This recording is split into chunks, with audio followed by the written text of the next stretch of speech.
A Avenida Paulista completa 129 anos de existência. Já teve bondes e quase se transformou em um calçadão.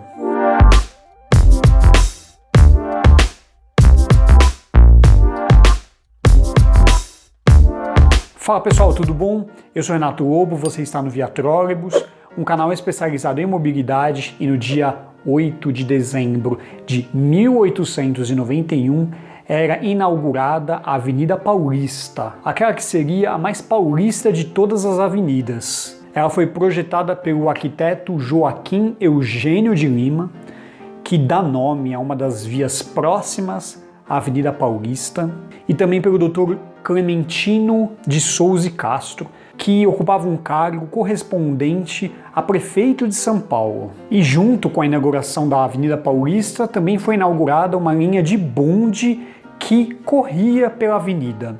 E esses bondes eram tracionados por meio de animais.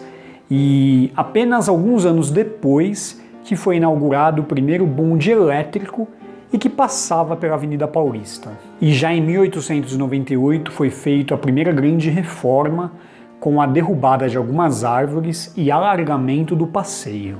E um ponto importante é que foi a primeira avenida do estado a ser asfaltada. Isso se deu no ano de 1909 por meio de materiais trazidos da Alemanha. E esse trabalho de asfaltamento foi novidade, era novidade inclusive em países da Europa e dos Estados Unidos. Entre os motivos para a criação da Avenida Paulista era o desejo de alguns moradores a morarem em grandes avenidas, mas que não fossem diretamente ligadas ao centro de São Paulo, que já tinha grandes congestionamentos naquela época. E também na época houve uma grande explosão imobiliária na região, que antes contava apenas com fazendas. Um fato interessante é que em 1927 a avenida mudou de nome e passou a se chamar Carlos de Campos, em homenagem a um ex-governador da época. Mas a mudança não caiu no gosto da população, que continuou chamando de Avenida Paulista, e tempos depois a Paulista voltou com seu nome original, e até a década de 50 permanecia e prevalecia na maioria dos espaços a existência de residências na via. E a partir dessa época, grandes empreendimentos foram para a região, e foi quando a Paulista começou a mudar de forma e abrigar grandes empresas e empreendimentos comerciais. E durante a década de 60 e 70 foi quando a avenida começou a ganhar os grandes prédios que estão lá até hoje. E neste meio tempo, o poder público sucumbiu aos interesses da indústria automobilística e o sistema de bonde foi sendo desativado em toda a cidade, e a Paulista, claro, perdeu o seu sistema de trilhos leves. E a gente pula essa história para a década de 70, quando o projeto Nova Paulista começou a ser articulado entre os representantes da cidade. Basicamente era um projeto onde as pistas de rolamento correriam por meio de um túnel embaixo da avenida. E na superfície, seria erguido um grande bulevar com amplo espaço para os pedestres. Alguns projetos davam conta de que acima ficaria apenas uma pista simples de rolamento, um grande espaço para pedestres. Na parte de baixo, a via expressa, e mais abaixo, uma linha de metrô que seria construída e que na verdade foi aberta somente na década de 90. Eu estou falando da linha 2 verde do metrô. Mas o projeto da Nova Paulista acabou não vingando.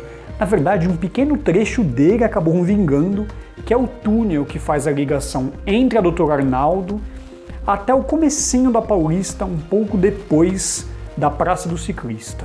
Hoje a via abriga diversos edifícios públicos e culturais, é conhecida pela sua diversidade, e a Paulista ela resume bem o espírito de São Paulo, uma cidade que abraça todos os povos e todas as pessoas em uma grande diversidade. A Paulista é fechada para os carros aos domingos e aberta para os pedestres. Então esse gostinho de boulevard ele é sentido durante os domingos, onde todas as vias que nos dias de semana abrigam carros e ônibus, aos domingos dão espaços para os pedestres e para os ciclistas. A Avenida Paulista, ela abriga também edifícios super conhecidos, e entre os símbolos que fazem parte da Avenida Paulista, a gente não pode esquecer do Museu de Arte de São Paulo, o MASP.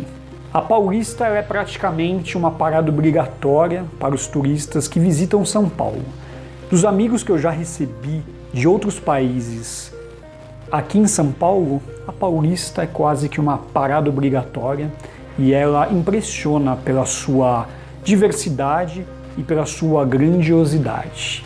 E de uma certa forma, ela possui todos os meios de transportes, digamos assim. Todos não, quase todos, vai. A gente conta com faixas de ônibus à direita, uma ciclovia no meio, uma calçada exemplar, onde toda a cidade deveria ter uma calçada como a Avenida Paulista, sem, é claro, de esquecer da linha 2 verde do metrô, que corre por debaixo de toda a avenida.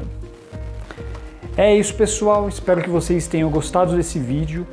A gente produz sempre conteúdo aqui no Via Trolebus, sobretudo falando dos sistemas de São Paulo, então a gente não poderia deixar passar essa data importante para São Paulo, que é o aniversário da Avenida Paulista. Eu vou ficando por aqui, a gente se vê no próximo conteúdo, grande abraço!